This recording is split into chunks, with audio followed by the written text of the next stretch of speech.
Namaste everyone. Welcome to physics class. We were in photoelectric effect, correct?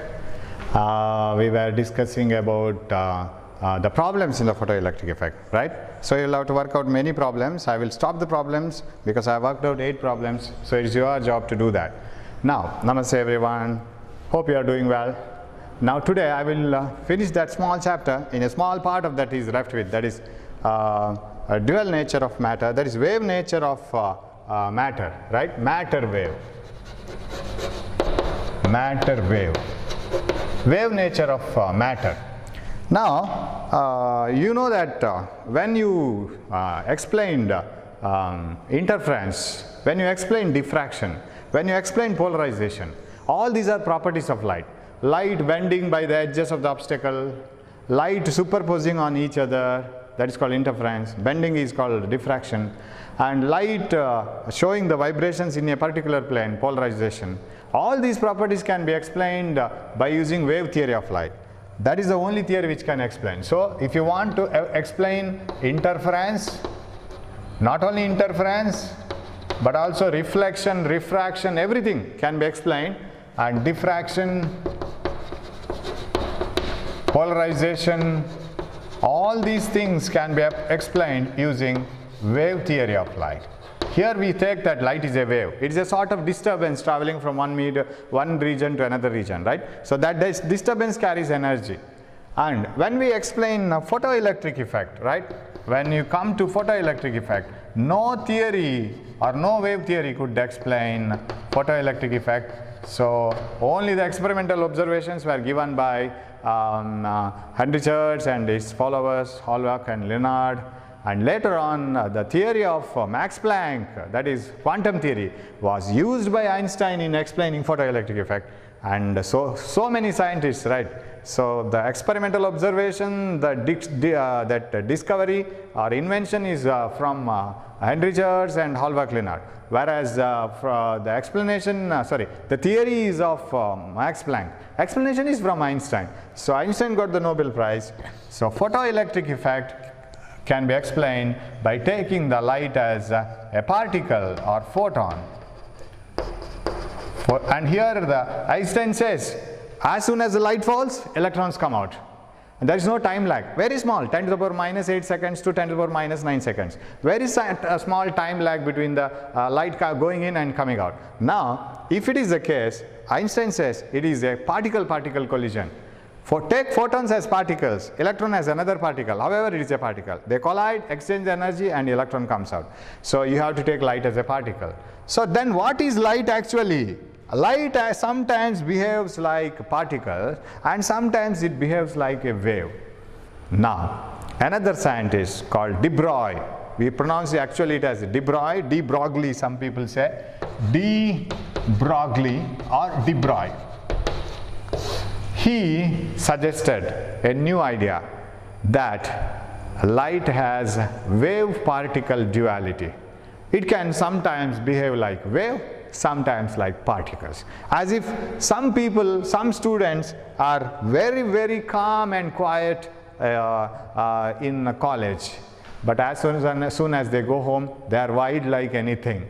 They are very, very arrogant and quarreling with the parents and fighting for each and everything. So such students are also found. But in college they are very calm and quiet. When the parents come and say that, when they talk to us, we start saying, he or she is very quiet in the class. Then the parents stare at us. Is it so? He is not like that in our house and he is like this. So they have a dual nature, right? Similarly, light has dual nature. When light shows polarization, diffraction, interference, reflection, refraction, it acts like a wave. And you could explain only using wave theory. When it shows photoelectric effect, you can't explain it using wave theory of light. Wave theory fails in explaining photoelectric effect. Sir, why can't we apply wave theory in explaining photoelectric effect? You can explain it now. Not possible. For any wave which has the vibrations, intensity of a wave is given by 2 pi squared f squared a squared rho v. You see, intensity is directly proportional to square of the amplitude. This formula is very important. I have told this in while explaining interference, right? Intensity of any wave is 2 pi squared f squared a squared rho v. That means intensity of a wave is directly proportional to its amplitude. More and more the amplitude of the wave, more and more will be the intensity. It will be more energetic. That means if we say that in photoelectric effect that when the light of suitable frequency falls, electrons come out. If the frequency is less, it is not possible. But wave theory says, according to wave theory, you need not increase the intensity, you need not increase the frequency to increase the energy. Increase the amplitude of the wave. That is enough. Why you need to increase the frequency only? You can increase the amplitude also. So according to wave theory, increase in intensity means increase in amplitude. When the amplitude is increased without changing the frequency, you must be able to get photoelectrons. Simply go on increasing the amplitude of the wave for the same frequency. Sir, how to increase the amplitude for the same frequency? See, this is number of cycles repeated in 1 second. Increase the amplitude, but don't change the number of cycles repeated. Same number of cycles repeated. Increase the amplitude for the same number of cycles repeated. If you increase the amplitude, that increases the energy, so you should get more and more energetic electrons. But practically, it is not found at all.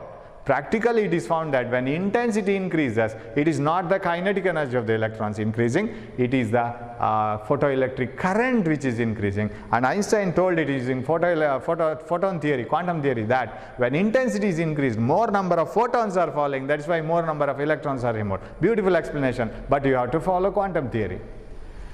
Wave theory fails to explain photoelectric effect, because according to wave theory, when you increase the intensity, you are increasing the amplitude. That means you are increasing the energy. Photoelectrons must have come out with more energy, but it doesn't happen so. Fail. You can't use wave theory. So if wave theory is applied, when intensity is increased, amplitude increases, energy increases, that means lesser frequency, more intensity light must be able to produce more energetic electrons. And intensity has no relation with energy. There in quantum theory, so intensity has no relation with the kinetic energy of photoelectrons in that theory, so this theory fails. That is one thing. And another thing is, according to wave theory, light is a continuous energy format, and it is not like packets of energy or so many photons coming and all identical photons, not like that. It is continuous energy coming from the source. If it is so, I have told this, if take a surface, if that frequency is not good enough to remove the electrons, keep the same frequency, go on incidenting the light on this. Then as the energy falls more and more and more, one by one, electrons must have collected the energy. When the energy is sufficiently larger, they must have come out. But it doesn't happen so. According to wave theory, since it is a continuous wave, any energy is continuous, it is not like packets. When you expose a material to continuous radiation for a long time, after a long time electrons will collect the energy and make it sufficient, should have come out, but it doesn't happen so.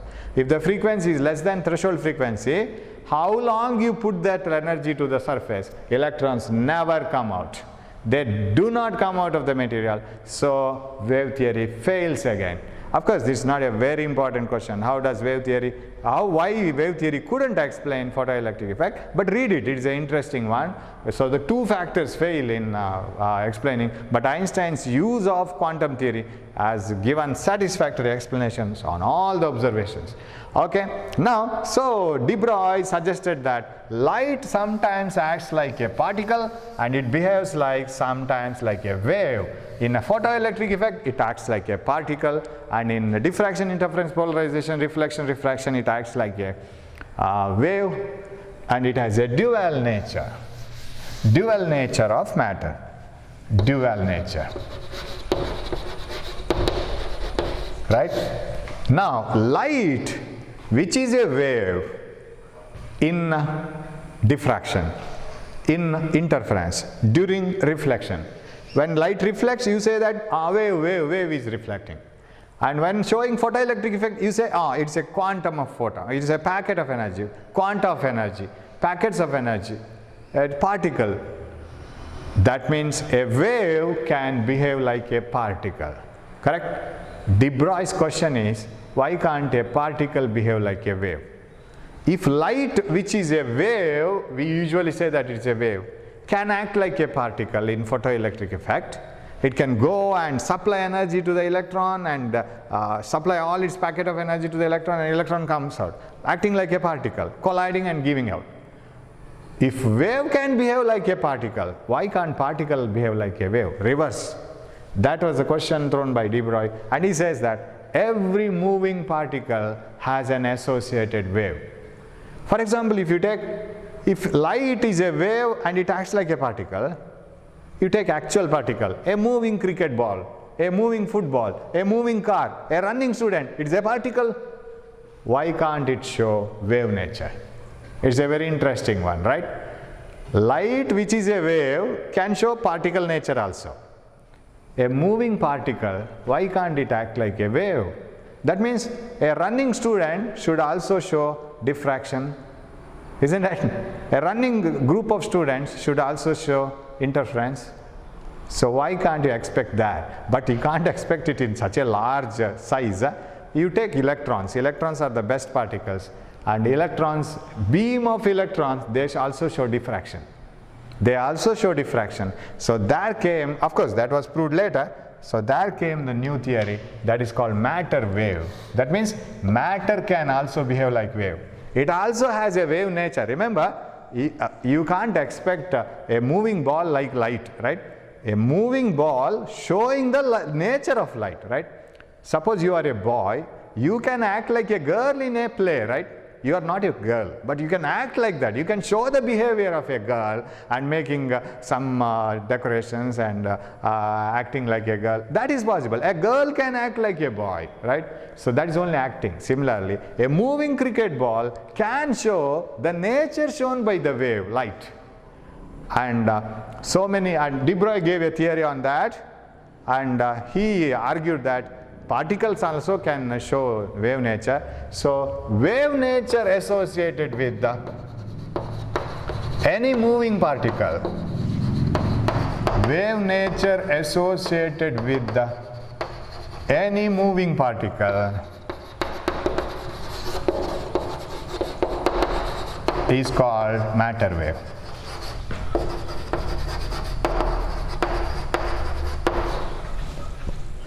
If a moving particle is having the wave nature, it can also show some nature like light, what light has shown, then it is called matter wave. And sir, then can we see the nature like light for a moving football? And it is very difficult to see that. But it has got a nature, matter wave nature, but just for external appearance it cannot be seen. You can't see a ball showing the diffraction so easily, right? Bending of light, like bending of light. So wave nature associated with any moving particle, remember, it should move, is called matter wave. That is de Broglie's matter wave, de Broglie's matter wave. Okay, so de Broglie gave an equation. Suppose then the next question comes. If a moving cricket ball, a fast moving electron, you can accelerate an electron between positive and negative electrodes of a cathode and anode, cathode tube. Accelerated electron, if they can show wave nature, what is the wavelength associated with that matter wave? We will call it as matter wave, right? Wave nature shown by moving particles is called matter wave. If matter waves show wave nature, if particles show wave nature, what is the wavelength? He argues like this. So de Broglie wavelength. Wavelength associated with, or wavelength of the matter wave is called de Broglie wavelength, right? We have definitions here. What is matter wave? Wave nature associated with any moving particle is called matter wave, because light can show particle nature. Particles can also show wave nature, right? So what is de Broglie wavelength? De Broglie wavelength. Some people say it is de Broglie, and some actual pronunciation is de Broglie, right? De Broglie wavelength, as if we have Subroi in our place, right? We call some Subroi and that one, this one. Similarly, de Broglie, right? Now, What is de Broglie wavelength? Wavelength of a matter wave is called de Broglie wavelength. If we say any matter shows wave nature, then what is its wavelength? He argues it like this. You write the energy of a wave. We write it like h nu, and we also write energy of a particle, mc square, Einstein's mass energy relation. This is associated with a particle. This is associated with a wave. Any wave will have a frequency h nu, and if it is equal to mc square, you multiply this 1c you bring here. H nu is equal to mc into c. 1c you bring it here. H nu by c is equal to mc. What is mc? Mass into velocity. You know what is mass into velocity? Mass into velocity is always equal to momentum, right? It is called momentum. Now, whose mass and whose velocity you are multiplying? It is for a photon. C is the velocity of photon. So, shall I write it as P h nu by C is equal to P. Now, what is nu by C, C by nu? Okay, I will interchange it. So, shall I write it like this? I will bring P here, remaining terms there. H by P I will retain. Then, so, P here. This C and nu I will take it on the other side. C by nu. What is C by nu? Nu is equal to C by lambda, right? Nu is equal to C by lambda. And what is lambda is equal to C by nu. And H by P is equal to lambda, because C by nu is lambda. V equal to f lambda, you write, right? C is equal to nu lambda. This is the usual formula you write. Velocity of light is equal to frequency of radiation into wavelength. Nu equal to C lambda. All these tiny formulas you get it in the first step. You must know this very clearly. So velocity of light is equal to nu lambda. So lambda is equal to C by nu. And so C by nu is replaced as wavelength. And now actually you have to extend it to a particle. This is written only for a photon or electromagnetic radiation. Because for an electromagnetic radiation, energy is h nu, and for a particle mc square, and c is taken out, momentum is retained, c is brought here, and rearranged, we get lambda is equal to h by p. Lambda is equal to h by p. If it is not a photon, if it is a cricket ball, what is the difference between a photon and a cricket ball? Photon travels with tremendous high speed compared to a cricket ball. So you can't put mass into velocity of a photon. You can write mc, you can write mv, right? For any moving particle, you don't write mc, you write mv. That is the de Broglie wavelength. So very simple definition or derivation. Maybe ask for 2 marks or 3 marks. Derive de Broglie wavelength. Very simple. What is de Broglie wavelength? What is a matter wave? Wave nature associated with any moving particle is called a matter wave. And wavelength of a matter wave, if it shows a wave nature, then what is its wavelength? Wavelength of a matter wave is called de Broglie wavelength. And if you want to derive it, use the two formulas h nu and mc square. And this is for a particle, this is for electromagnetic radiation. Then arrange them, then de Broglie wavelength for any moving particle. But don't write mc at the end, because if it is mc, then it should be a photon. For an ordinary moving particle, it is mv, because its speed is not the speed of light. This is called de Broglie wavelength. So obtain an expression for de Broglie wavelength. De Broglie wavelength lambda is equal to Planck's constant divided by momentum of the particle. Now I am talking about particle, because we have come to an argument that any particle moving should also show wave nature. So we are talking about particle, not radiation. Radiation has already shown both the nature, right? It has shown wave nature, it has shown particle nature. So lambda is equal to h by p, p is mv. Do you have any other formula? So formula is also important. You may be asked to write the formula also. Write a formula for de Broglie wavelength. Either you write lambda is equal to h by p, explain the terms.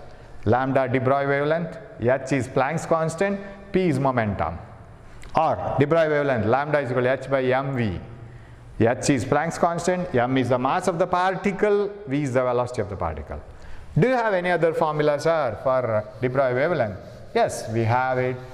And as soon as this theory was proposed, when de Broglie proposed this theory and said that particles also showed wave nature, many people did one experiment. J. Thomson and Davison and Germer did separately. J. Thomson did his own way, and Davison and Germer, they did one experiment. They made electron particles. Electrons are particles. They made a beam of electrons to hit a target, and they found that electrons also show diffraction similar to a light. A diffracted beam is collected, and electrons were diffracted more in a particular angle, and all these experiments were done. You have that experiment in your syllabus, but now in the new syllabus released recently by the CBSE, that part is removed. So I don't touch it now. Suppose if it has to be done, we will do it later. Okay? How did Davison and Germer prove the how did they prove the wave nature of light? How did they prove the wave nature of particles, not light? So taking a beam of electron, making it to fall on a material, and diffracted beam of electrons were collected. They showed the diffraction pattern very similar to the diffraction that we get in light. So that means that property of light, which is diffraction, is also shown by particles, because electrons are particles. They are not electromagnetic radiations. They are not like radiation coming from sun, right? They are particles. So particles also showed wave nature. So that de Broglie wavelength is given, and they use the same formula to explain it, de Broglie wavelength formula. So that gave a boost to de Broglie's theory, matter wave theory. Okay, lambda is equal to h by p, h by mv. Do you have any other formula for explaining de Broglie wavelength? Yes, we have. You see, can't you explain momentum in some other term? Suppose if I say a particle of mass m, a ball, cricket ball of mass m, is moving with the speed of some 60 km per hour. What is its de Broglie wavelength? Calculate h, Planck's constant, 6.6 into 10 to the power minus 34. Then x, mass of the cricket ball, velocity of the cricket ball. Finished.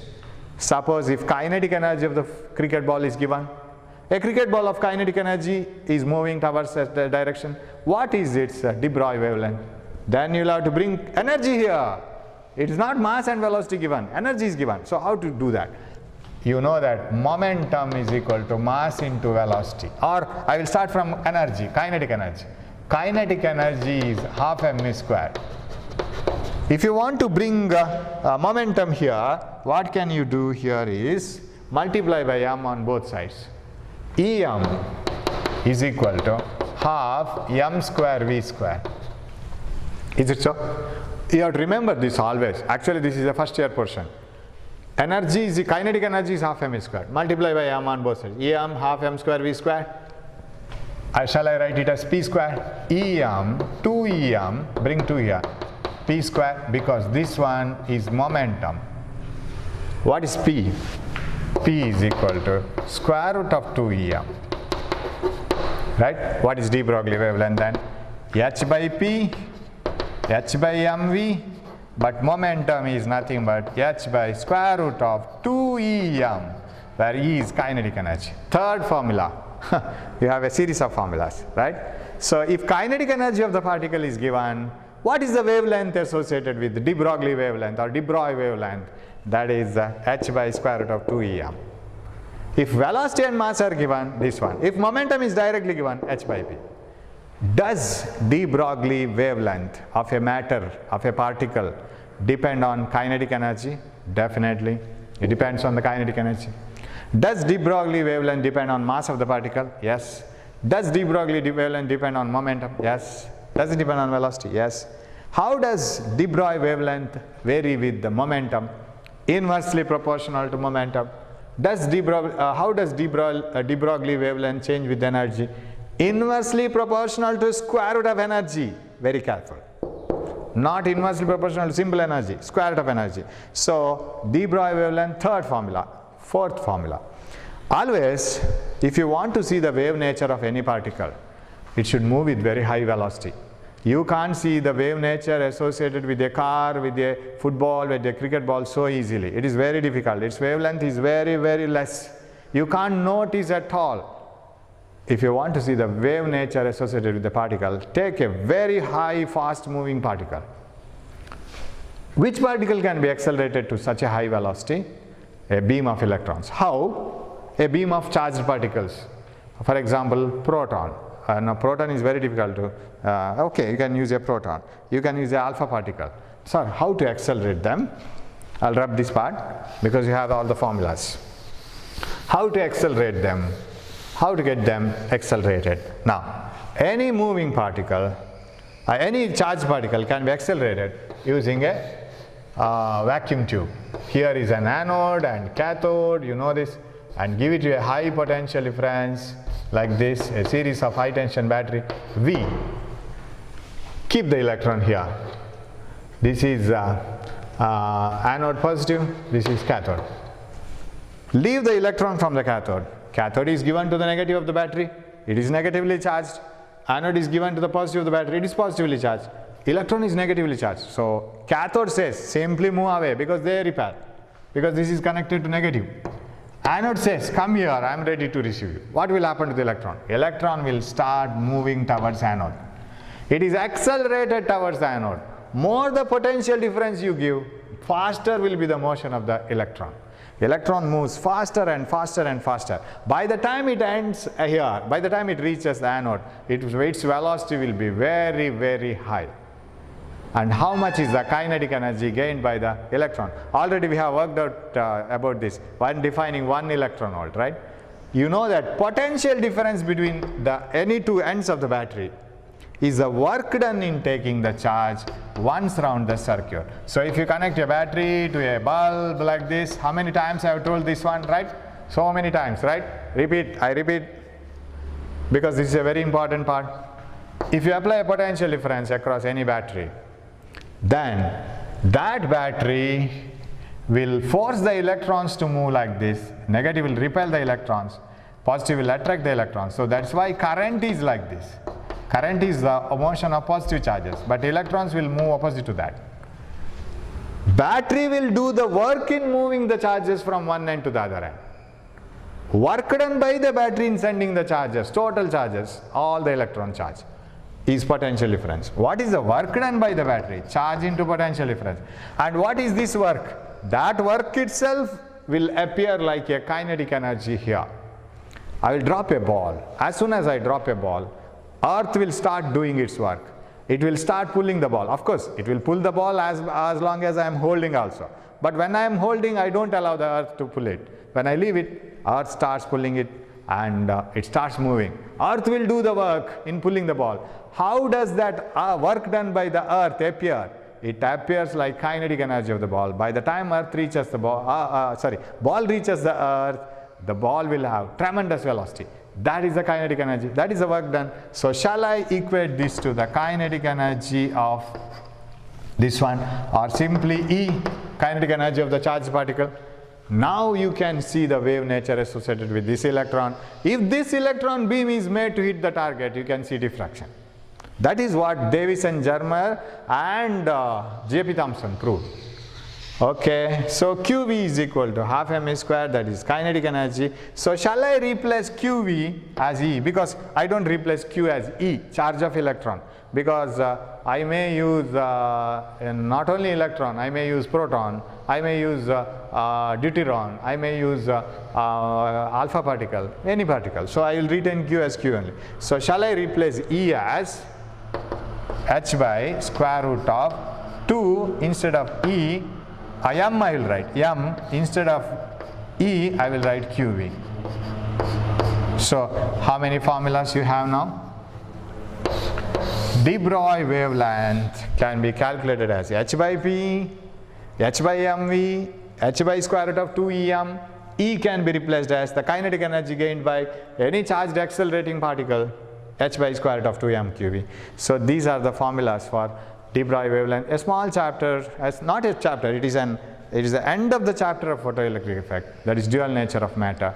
So very important part. We will see some problems regarding this, very few problems, but as far as exam is concerned, you may get some questions like, what is a matter wave? Wave nature associated with any moving particle is called matter wave. What is De Broglie wavelength? Wavelength of a matter wave is called De Broglie wavelength. Write an expression for De Broglie wavelength, any one. Accelerated charged particle, particle having kinetic energy, mass and velocities are given, momentum is given. Then simple obtain an expression for de Broglie wavelength. I have written E is equal to mc square, which is equal to hc by lambda, you know this one, and h nu, and what else, mc is equal to h nu by c, momentum will bring it here, and c by nu here, c by nu here, h by mc is h by p, c by lambda is wavelength lambda, c by nu, isn't it? C by nu, when it comes here, c by nu is equal to lambda h by p. So this one, then extension mv e2 square root of 2em 2m qv. So all the formulas are very important. You obtain an expression, and also another thing is I want to mention here, the wave nature associated with any moving particle, its wavelength is very, very less compared to and it is not an electromagnetic radiation, right? When a ball moves, you can't see light coming out of it. You say that it shows wave nature, so why can't you get electromagnetic wave light like? No, it's showing the wave nature, right? When you are acting, when you are a boy, you are acting like a girl, you are acting like a girl, you are not a girl, right? So you show the nature of a girl. Similarly, when a ball moves or when an electron beam moves, it shows wave nature. The wavelength is given by this one. And now the thing is, the wavelength is very small. This wavelength is very, very small. Do you remember the resolving power of a microscope? We are coming back to that. Remember, long back. Resolving power of a microscope is 2n sine beta divided by 1.22 lambda, where in a microscope you have a objective lens, this one, and an eyepiece through which you see, right? And here is the object. From the object the rays of light are coming like a cone, and semi-vertical angle of this cone is beta. Let me make it clear. So like this, here is the these are the rays entering the lens on the extreme rim like this, and this is beta. Semi-vertical angle of the cone of rays, refractive index of the medium between the object and the objective. You can fill this with oil of higher refractive index, then the resolving power of the microscope will increase. And another one is you can decrease the wavelength of light coming from the object. Yes, this is objective lens. How to decrease the wavelength of light coming from the object? Illuminate it with different light. Put a light, different light here. Which light? Of lower and lower wavelength. Which is better? Instead of visible, come to the lower wavelength, ultraviolet. Sir, can't we go for still lower wavelength? X-rays, gamma rays? Oh, harmful. Not suggested. Among ultraviolet, some non-harmful radiations. Okay, use them. When you use lower wavelength light like ultraviolet light, resolving power increases. Now your microscope will get greater ability in showing the objects clearly separated. Resolving power is more. It can show even closely lying objects as separate objects. Okay, such microscopes which use ultraviolet light are called ultra microscopes. They have higher resolving power since their wavelength is lesser than visible light. So wavelength comes in the denominator. Now why can't we use matter wave principle? A beam of electrons to scan the object instead of electromagnetic radiations. Because matter wavelength, that is de Broglie wavelength, is very, very small associated with any moving particle. If you calculate the wavelength of a moving particle, nature of wavelength, it's very, very less. Such microscope which use the dual nature of matter, that is matter wave principle, any moving particle will have a wave nature, that principle, de Broglie wavelength principle. Such instruments, such microscopes which use matter wave and de Broglie wavelength, they have tremendously high resolving power because wavelength is very, very less for them, and such microscopes are called electron microscopes. See, instead of light, we are using a beam of electrons, particles, to scan the object. because if electrons show wave nature, their wavelength is very less, and such a microscope will have high resolving power. But that microscope doesn't look like our ordinary microscope, because we have to use a beam of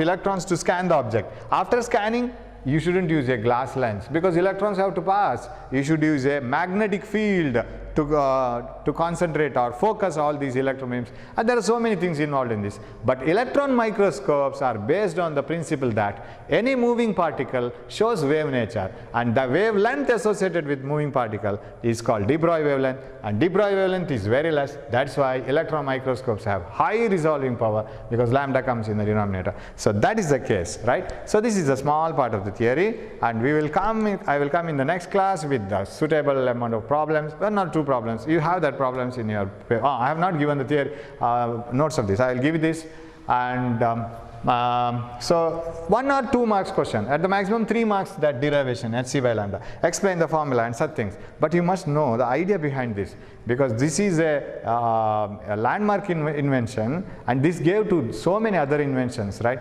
like electron microscopes and all. So it's a very different thing to think, right?